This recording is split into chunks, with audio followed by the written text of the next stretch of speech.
Welcome to ਆਰਡੀਐਸ legal. ਹੁਣ ਅਸੀਂ ਦੂਸਰਾ ਪਾਰਟ ਕਰਦੇ ਹਾਂ 2019 ਦੇ ਕੁਐਸਚਨ ਪੇਪਰ ਦਾ, ਅਤੇ ਜਿਹਦੇ ਵਿੱਚ ਕਿ ਕੁਐਸਚਨ 26 ਦੇ ਵਿੱਚ ਪੁੱਛਿਆ ਗਿਆ section 9 of the arbitration and conciliation act 1996 deals with. ਜੋ ਸੈਕਸ਼ਨ 9 ਆ ਆਰਬਿਟ੍ਰੇਸ਼ਨ ਐਕਟ ਦਾ, ਉਹ interim measure by the court ਇਹਨਾਂ ਦੇ ਨਾਲ ਡੀਲ ਕਰਦਾ ਹੈ। ਤੇ ਨੈਕਸਟ ਕੁਐਸਚਨ ਹੈ ਜੋ 27, for the first time in India income tax was introduce by sir James Wilson in the year. ਜੋ ਸਾਡੇ ਫਸਟ ਇਨਕਮ ਟੈਕਸ ਆ ਉਹ ਸਰ ਜੇਮਸ ਵਿਲਸਨ ਦੇ ਦੁਆਰਾ 1860 ਦੇ ਵਿੱਚ ਇੰਟਰੋਡਿਊਸ ਕੀਤਾ ਗਿਆ ਸੀ। ਤੇ ਜੋ ਨੈਕਸਟ ਕੁਐਸਚਨ ਹੈ, ਇੱਕ ਸਟੇਟਮੈਂਟ ਦਿੱਤੀ ਗਈ ਹੈ, in which case justice J.C. Shah of Supreme Court observed, since while the exercise of the power a serious invasion is made upon the rights, privacy and freedom of the taxpayer, the power must be exercised strictly in accordance with the law and only for the purpose for which authorizes it to be exercised। ਜੋ ਇਹ ਵਾਲੀ statement ਦਿੱਤੀ ਗਈ ਸੀਗੀ ਉਹ ITO versus ਸੇਠ brother case ਦੇ ਵਿੱਚ ਦਿੱਤੀ ਗਈ ਸੀਗੀ। जो नेक्स्ट क्वेश्चन है 29, which of the following statement are true. So जो 29 क्वेश्चन है इसनों डिलीट कर दिता गया सी, ਉਹਦੇ ਪਿੱਛੇ ਤੁਹਾਨੂੰ ਰੀਜ਼ਨ ਦੱਸਦਾ ਮੈਂ। ਇਹ ਇਸ ਦੀਆਂ ਧਿਆਨ ਦੇ ਨਾਲ ਸਾਰੀਆਂ ਜੋ ਆਪਸ਼ਨਸ ਉਹਨਾਂ ਰੀਡ ਕਰਿਓ। Minor's contract can be rectified on attaining majority. ਕਹਿੰਦੇ ਜੋ ਮਾਈਨਰ ਦੇ ਦੁਆਰਾ ਕੰਟਰੈਕਟ ਕੀਤਾ ਗਿਆ ਆ ਉਹ ਜਦੋਂ ਮੈਜੋਰਟੀ 'ਤੇ ਹੋ ਜਾਂਦਾ ਆ ਉਸ ਨੂੰ ਰੈਕਟੀਫਾਈਡ ਕਰ ਸਕਦਾ ਆ। ਤੇ ਜੋ ਨੈਕਸਟ ਆਪਸ਼ਨ ਹੈ ਦੀ ਮਾਈਨਰਸ ਕੰਟਰੈਕਟ ਵੀ rectified on attaining a majority. ਜੋ ਸੈਕਿੰਡ ਆਪਸ਼ਨ ਹੈ ਉਹ ਵੀ ਸੇਮ ਆ ਕਿ ਮਾਈਨਰ ਜਿਹੜਾ ਕੰਟਰੈਕਟ ਆ ਉਹ ਰੈਕਟੀਫਾਈਡ ਹੋ ਸਕਦਾ ਜਦੋਂ ਮੈਜੋਰਟੀ ਹੋ ਗਈ। ਤੇ ਜੋ ਥਰਡ ਆਪਸ਼ਨ ਹੈ miners contract can be ਰੈਕਟੀਫਾਈਡ jointly by both the parties to the contract. ਇਹ ਕਹਿੰਦੇ ਜੀ ਦੋਨਾਂ ਦੇ ਦੁਆਰਾ ਇਸ ਨੂੰ ਰੈਕਟੀਫਾਈਡ ਕੀਤਾ ਜਾ ਸਕਦਾ ਹੈ। ਜੋ ਫੋਰਥ ਆਪਸ਼ਨ ਹੈ minor is not liable under minor's contract. So ਇਹਦੇ ਵਿੱਚ ਜਿਹੜੀਆਂ ਪਹਿਲੀਆਂ ਤਿੰਨੇ ਹੀ ਆਪਸ਼ਨ ਆ ਉਹ ਗਲਤ ਆ, ਸਿਰਫ ਜੋ ਫੋਰਥ ਆਪਸ਼ਨ ਆ ਉਹੀ ਸਹੀ ਹੈ। ਜਿਹੜਾ ਮਾਈਨਰ ਆ ਉਹ ਲਾਇਬਲ ਨਹੀਂ ਹੈਗਾ ਕਿਸੇ ਵੀ ਜੋ ਮਾਈਨਰ ਦੇ ਨਾਲ ਆਪਾਂ ਕੋਈ ਕੰਟਰੈਕਟ ਕੀਤਾ ਹੈ। ਹੁਣ ਦੇਖਦੇ ਹਾਂ ਕਿ ਆਪਾਂ ਜੋ ਮਾਈਨਰ ਆ ਉਹ ਕੰਟਰੈਕਟ ਨੂੰ ਰੈਕਟੀਫਾਈਡ ਕਿਉਂ ਨਹੀਂ ਕਰ ਸਕਦਾ। ਜਦੋਂ ਮਾਈਨਰ ਕੋਈ ਕੰਟਰੈਕਟ ਕਰਦਾ ਹੈ ਜੋ ਜਿਹੜਾ ਉਹ ਵੋਇਡ ਅਬ ਇਨੀਸ਼ੀਓ ਹੁੰਦਾ ਆ, ਸ਼ੁਰੂ ਤੋਂ ਹੀ ਜਦੋਂ ਕੰਟਰੈਕਟ ਹੋਇਆ ਉਦੋਂ ਤੋਂ ਹੀ ਵੋਇਡ ਹੁੰਦਾ ਆ। ਤਾਂ ਜਿਹੜਾ ਕੰਟਰੈਕਟ ਵੋਇਡ ਆ ਸ਼ੁਰੂ ਤੋਂ ਹੀ ਉਹਨੂੰ ਆਪਾਂ ਗਾਂਹ ਜਾ ਕੇ ਰੈਕਟੀਫਾਈਡ ਨਹੀਂ ਕਰ ਸਕਦੇ। ਰੈਕਟੀਫਾਈਡ ਸਿਰਫ ਉਹੀ ਕੰਟਰੈਕਟ ਹੁੰਦੇ ਆ ਜਿਹੜੇ ਪਹਿਲਾਂ ਵੋਇਡੇਬਲ ਹੋਣ। ਸੋ ਇਸ ਲਈ ਜਿਹੜਾ ਇਹ ਕੁਐਸਚਨ ਹੈ ਇਹਦੇ ਵਿੱਚ ਆਪਸ਼ਨਸ ਸਹੀ ਨਹੀਂ ਦਿੱਤੀਆਂ ਗਈਆਂ ਸੀ, ਇਸ ਲਈ ਇਸ ਨੂੰ ਡਿਲੀਟ ਕਰ ਦਿੱਤਾ ਗਿਆ। ਜੋ ਨੈਕਸਟ ਹੈ ਇਹ ਸਾਡਾ 30 ਵਾਲਾ ਕੁਐਸਚਨ ਹੈ, which one of the following section of CRPC deal with the irregularity which vitiate proceedings. So 30 ਦੇ ਵਿੱਚ ਗੱਲ ਕਰਦਾ ਹੈ ਕਿ ਜਿੱਥੇ ਕੋਈ ਇਰੈਗੂਲੈਰਿਟੀ ਹੁੰਦੀ ਆ ਜਿਹਦੇ ਕਾਰਨ ਪ੍ਰੋਸੀਡਿੰਗਸ ਹੀ ਜਿਹੜੀਆਂ ਸਾਡੀਆਂ ਆ ਉਹ ਕੈਂਸਲ ਹੋ ਜਾਂਦੀਆਂ ਆ। ਜਦੋਂ ਕੋਈ ਜੁਡੀਸ਼ੀਅਲ ਮੈਜਿਸਟ੍ਰੇਟ ਉਹਦਾ ਉੱਥੇ ਜੂਰੀਡਿਕਸ਼ਨ ਨਹੀਂ ਹੁੰਦਾ ਜਾਂ ਉਹਦੀ ਪਾਵਰ ਨਹੀਂ ਹੁੰਦੀ ਉਸ ਮੈਟਰ ਨੂੰ ਦੇਖਣ ਦੀ, ਅਤੇ ਉੱਥੇ ਉਹ ਫੈਸਲਾ ਸੁਣਾ ਦਿੰਦਾ ਆ। ਅਤੇ ਇਹ ਜਿਹੜੀਆਂ ਵਿਸ਼ੇਟ ਹੁੰਦੀਆਂ ਇਹ ਪ੍ਰੋਸੀਡਿੰਗਸ ਉਹ ਹੁੰਦੀਆਂ ਆ ਸੈਕਸ਼ਨ 461 ਦੇ ਵਿੱਚ CRPC ਦੇ। ਸੋ ਨੈਕਸਟ ਆ ਜੋ ਸਾਡਾ ਇਹ ਕੁਐਸਚਨ ਇਹ 31, ਵਿਚ of the following is not essential element of decree. ਇਹਨਾਂ ਦੇ ਵਿੱਚੋਂ ਅਸੈਂਸ਼ੀਅਲ ਐਲੀਮੈਂਟ ਕਿਹੜਾ ਨਹੀਂ ਹੈਗਾ ਡਿਕਰੀ ਦਾ। ਸੋ ਸਭ ਤੋਂ ਪਹਿਲਾਂ ਅਸੀਂ ਸਿਰਫ ਅਤੇ ਸਿਰਫ ਡਿਕਰੀ ਦੀ ਜੋ ਡੈਫੀਨੇਸ਼ਨ ਆ ਉਸ ਨੂੰ ਆਪਣੇ ਮਾਈਂਡ ਦੇ ਵਿੱਚ ਰੱਖਣਾ ਆ, ਅਤੇ ਜਿਹੜੀ ਚੀਜ਼ ਸਾਨੂੰ ਡਿਕਰੀ ਦੀ ਡੈਫੀਨੇਸ਼ਨ ਦੇ ਵਿੱਚ ਨਹੀਂ ਲੱਗਦੀ ਹੈਗੀ ਉਹੀ ਇਸ ਦਾ ਰਾਈਟ ਆਨਸਰ ਹੈ। ਜੋ ਇਹ ਹੈ conclusive determination of the rights of the parties, ਇਹ ਵੀ ਸਹੀ ਆ। ਫਾਰਮਲ ਐਕਸਪ੍ਰੈਸ਼ਨ ਆਫ ਯੂਡੀਕੇਸ਼ਨ, ਇਹ ਵੀ ਸਹੀ ਆ। An adjudication from which an appeal lies as an appeal from an order, ਇਹ ਗਲਤ ਹੈ ਜੋ ਕਿ ਇਹ ਡੈਫੀਨੇਸ਼ਨ ਦੇ ਵਿੱਚ ਨਹੀਂ ਆਉਂਦਾ ਹੈ। ਸੋ ਜੋ ਇਸ ਦਾ ਆਨਸਰ ਹੈ ਉਹ ਹੈਗਾ C। ਅਤੇ ਜੋ D ਹੈ ਆਪਸ਼ਨ ਉਹ ਤਾਂ ਓਬਵੀਅਸਲੀ ਜੇ ਆਨਸਰ ਇਹ C ਗਲਤ ਹੈ ਤਾਂ D ਠੀਕ ਹੀ ਹੋਵੇਗਾ। The adjudication must have been given in a suit before the court, ਜੋ D ਹੈ ਉਹ ਵੀ ਬਿਲਕੁਲ ਠੀਕ ਹੈ। ਜੋ ਨੈਕਸਟ ਹੈ ਕੁਐਸਚਨ 32, ਜੋ ਇਹ ਕਹਿੰਦਾ ਪਿਆ ਕਿ ਇਹਨਾਂ ਦੇ ਵਿੱਚੋਂ ਕਿਹੜੀ ਹੈ ਉਹ ਐਡਵੋਕੇਟ ਦੀ ਡਿਊਟੀ ਨਹੀਂ ਹੈ। ਸੋ ਅਸੀਂ ਇੱਕ ਇੱਕ ਕਰਕੇ ਦੇਖਦੇ ਹਾਂ।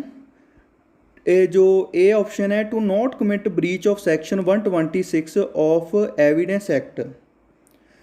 ਸੋ ਇਸ ਤੋਂ ਹੀ ਸਾਨੂੰ ਇਹ ਫਸਟ ਤੋਂ ਹੀ ਪਤਾ ਲੱਗ ਜਾਂਦਾ, ਜੋ 126 ਐਵੀਡੈਂਸ ਐਕਟ ਆ, ਇਹ ਉਸ ਦੀ ਕੋਈ ਵੀ ਡਿਊਟੀ ਨਹੀਂ ਹੈਗੀ ਐਡਵੋਕੇਟ ਦੀ ਇਸ ਨੂੰ ਲੈ ਕੇ। ਇਹ ਲੀਗਲ ਇਨਫੋਰਸਮੈਂਟ ਆ, ਇਹ ਕਿਸੇ ਐਡਵੋਕੇਟ ਦੇ ਉੱਪਰ ਇੱਕ ਕਾਨੂੰਨੀ ਬੰਦਿਸ਼ ਆ ਕਿ ਉਹਨੇ ਇਹ ਚੀਜ਼ ਨਹੀਂ ਕਰਨੀ ਹੈਗੀ।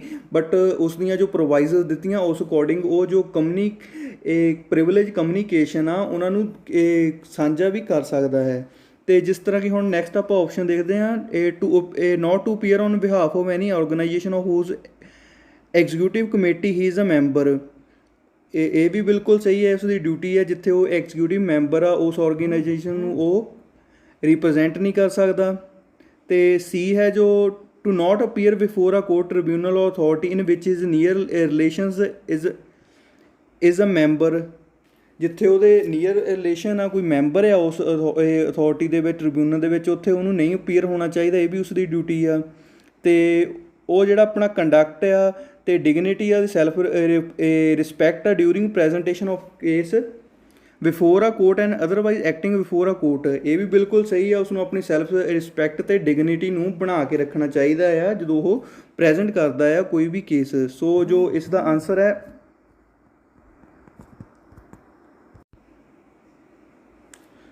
ਸੋ ਜੋ ਇਸ ਦਾ ਆਨਸਰ ਹੈ ਉਹ ਹੈ ਏ। ਜੋ ਏ ਹੈ 126 ਦੇ ਅੰਡਰ ਜੋ ਉਸ ਦੀ ਡਿਊਟੀ ਨਹੀਂ ਹੈ ਬਲਕਿ ਉਸ ਦੀ ਓਬਲੀਗੇਸ਼ਨ ਹੈ ਐਡਵੋਕੇਟ ਦੀ। ਜੋ ਨੈਕਸਟ ਹੈ ਇਹ 33 question, which of the following rule of the chapter 2 of part 6 of the bar council rules deal with the duty of an advocate in respect of any money received by him from client। ਸੋ ਇਹਦਾ ਜੋ answer ਹੈ ਉਹ ਹੈ ਏ, rule 25। ਅਤੇ next ਹੈ ਜੋ ਸਾਡਾ 34, which of the following section of CRP provision relating to a police report is given. ਜਿਸ ਤਰ੍ਹਾਂ ਕਿ ਸਾਨੂੰ ਸਾਰਿਆਂ ਨੂੰ ਪਤਾ ਹੈ ਇਸ ਦਾ ਆਨਸਰ ਹੈ ਏ 173 ਅਤੇ ਸਬਸੈਕਸ਼ਨ 2 ਅਤੇ ਨੈਕਸਟ ਸਬਸੈਕਸ਼ਨ ਆਈ।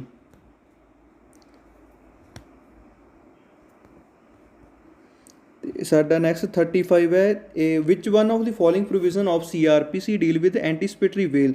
ਜਿਸ ਤਰ੍ਹਾਂ ਕਿ ਇਸ ਕੁਐਸਚਨ ਦਾ ਵੀ ਸਾਨੂੰ ਸਾਰਿਆਂ ਨੂੰ ਪਤਾ ਹੀ ਹੈ, ਇੱਕ ਸੈਕਸ਼ਨ 438 ਆਫ CRPC ਜੋ ਕਿ ਐਂਟੀਸਪੇਟਰੀ ਬੇਲ ਦੇ ਨਾਲ ਡੀਲ ਕਰਦਾ ਹੈ। ਸੋ ਸਾਡਾ ਨੈਕਸਟ ਹੈ, the provision relating to cancellation of bond and bail bond is given under.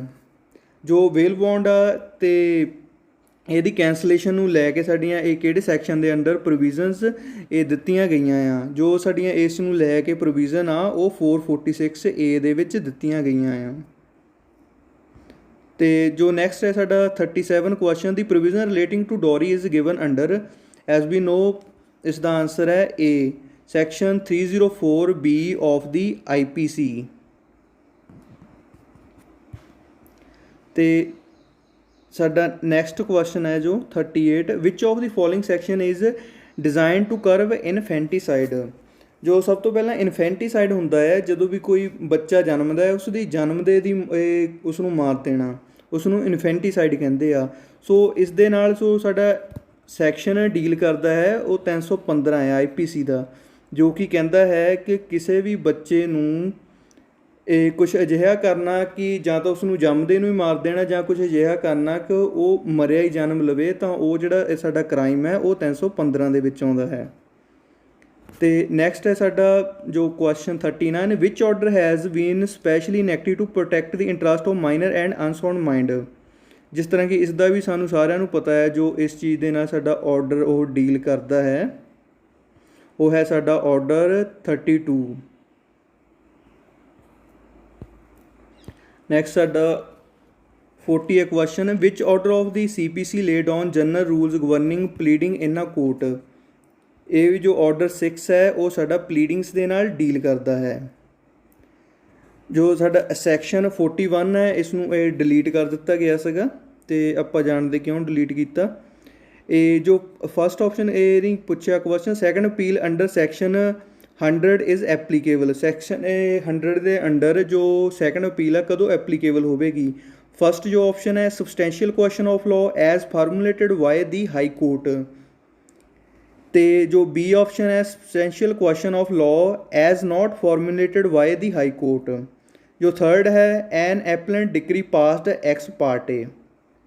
ਸੋ ਜਿਹੜਾ ਇਹਦੇ ਵਿੱਚ ਇਹ ਆਪਸ਼ਨ ਆ ਕਿ ਜੋ ਸਬਸਟੈਂਸ਼ੀਅਲ ਇਹ ਕੁਐਸਚਨ ਆ ਉਹ ਸਿਰਫ ਹਾਈ ਕੋਰਟ ਦੇ ਦੁਆਰਾ ਦੇਖਿਆ ਜਾਵੇਗਾ ਕਿ ਇਹ ਸਬਸਟੈਂਸ਼ੀਅਲ ਕੁਐਸਚਨ ਹੈ ਕਿ ਨਹੀਂ।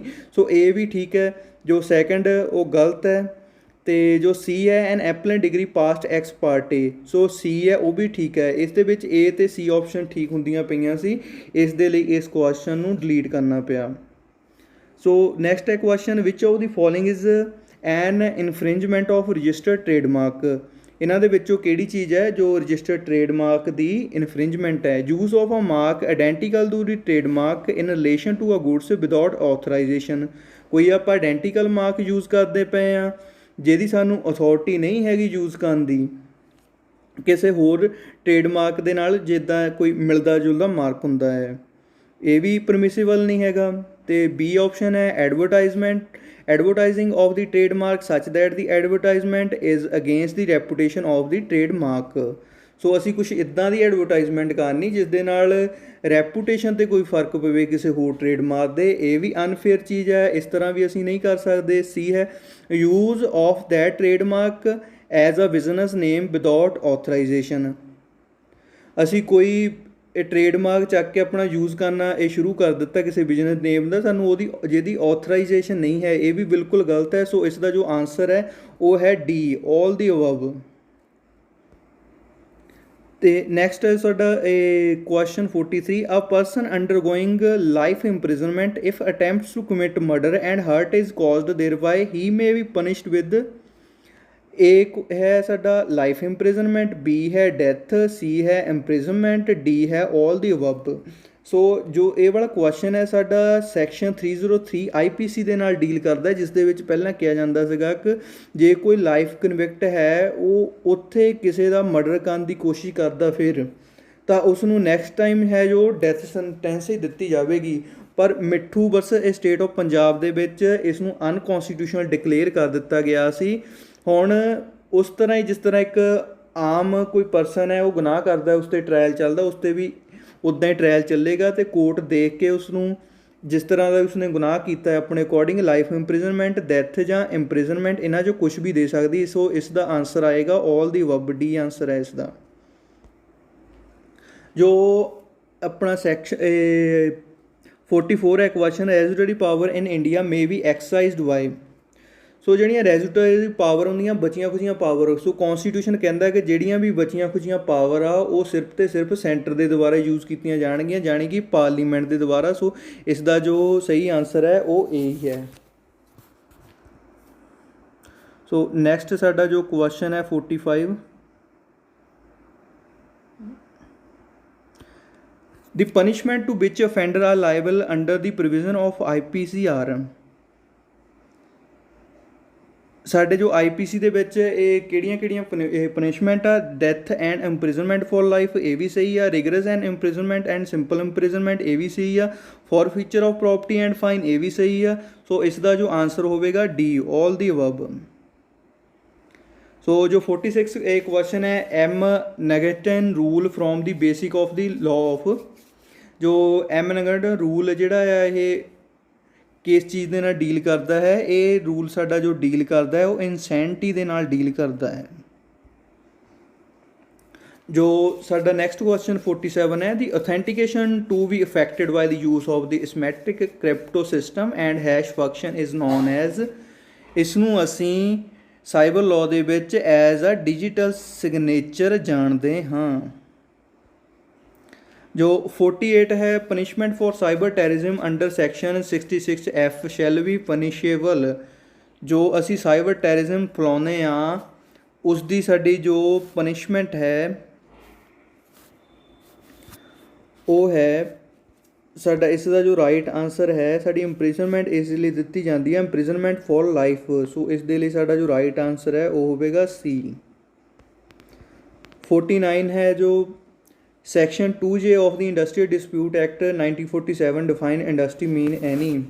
ਸੋ ਇਸ ਦੇ ਲਈ ਸਾਨੂੰ ਇਹ ਇੰਡਸਟਰੀਅਲ ਡਿਸਪਿਊਟ ਐਕਟ ਦੇ ਵਿੱਚ ਇੰਡਸਟਰੀ ਦੀ ਡੈਫੀਨੇਸ਼ਨ ਦੇਖਣੀ ਹੋਵੇਗੀ। Business trade undertaking, manufacturing or calling of employers, included any calling service employment handicraft industry occupation of workman। ਸੋ ਜਿਹੜੀਆਂ ਇਹ ਸਾਰੀਆਂ ਹੀ ਸਟੇਟਮੈਂਟਾਂ ਸਹੀ ਹੈ। ਸੋ ਇਸ ਦਾ ਜੋ ਆਨਸਰ ਆਵੇਗਾ ਉਹ ਆਵੇਗਾ ਡੀ।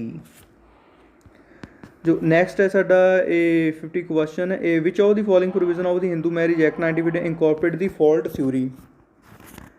ਜੋ ਸਾਡੀ ਫਾਲਟ ਥਿਊਰੀ ਹੁੰਦੀ ਹੈ ਕਿ ਜਿੱਥੇ ਕਿ ਇੱਕ ਪਾਰਟੀ ਇਨੋਸੈਂਟ ਹੁੰਦੀ ਆ ਅਤੇ ਇੱਕ ਪਾਰਟੀ ਦੇ ਦੁਆਰਾ ਕੋਈ ਫਾਲਟ ਕੀਤਾ ਜਾਂਦਾ ਹੈ, ਉਸ ਨੂੰ ਕਿਹਾ ਜਾਂਦਾ ਹੈ। ਜੋ ਇਹ ਵੀ ਕੁਐਸਚਨ ਸੀਗਾ, ਇਹ ਵੀ ਇੱਥੇ ਦੋਨੇ ਜੋ ਰਾਈਟ ਆਪਸ਼ਨਸ ਦੇ ਦਿੱਤੀਆਂ ਗਈਆਂ ਸੀ। ਜੋ ਇਸ ਦੇ ਵਿੱਚ ਸੈਕਸ਼ਨ 13 ਇਹ ਸਬਸੈਕਸ਼ਨ 1 ਅਤੇ ਇਹ ਸੈਕਸ਼ਨ 13 ਇਹ ਸਬਸੈਕਸ਼ਨ 2। ਜੋ ਸੈਕਸ਼ਨ 13 ਇਹ ਸਬਸੈਕਸ਼ਨ 1 ਇਹ ਡੀਲ ਕਰਦਾ ਪਿਆ ਆ, ਜੋ ਦੋਨਾਂ ਦੇ ਨਾਲ ਡੀਲ ਕਰਦੀ ਮੈਂ ਹਸਬੈਂਡ ਅਤੇ ਵਾਈਫ, ਅਤੇ ਇਹ ਦੁਬਾਰਾ ਜਿਹੜਾ ਵੀ ਫਾਲਟ ਕੀਤਾ ਜਿਨ੍ਹਾਂ ਦੇ ਬੇਸਿਸ 'ਤੇ ਉਹ ਡਿਵੋਰਸ ਲੈ ਸਕਦੇ। ਅਤੇ ਜੋ ਸਬਸੈਕਸ਼ਨ ਇਹ 13 ਅਤੇ ਇਹ ਸੈਕਸ਼ਨ 13 ਅਤੇ ਸਬਸੈਕਸ਼ਨ 2 ਆ ਉਹ ਡੀਲ ਕਰਦਾ ਪਿਆ ਜਿੱਥੇ ਕਿ ਸਿਰਫ ਵਾਈਫ ਕੋਲ ਰਾਈਟ ਆ ਇਨ ਕੇਸ ਆਫ ਜਿੱਥੇ ਇੱਕ ਹਸਬੈਂਡ ਦੇ ਦੁਆਰਾ ਕੋਈ ਫਾਲਟ ਕੀਤਾ ਜਾਂਦਾ ਹੈ ਡਿਵੋਰਸ ਲੈਣ ਦਾ। ਸੋ ਇਸ ਦਾ ਏ ਆਨਸਰ ਵੀ ਰਾਈਟ ਹੈ ਅਤੇ ਡੀ ਆਨਸਰ ਵੀ ਰਾਈਟ ਹੈ।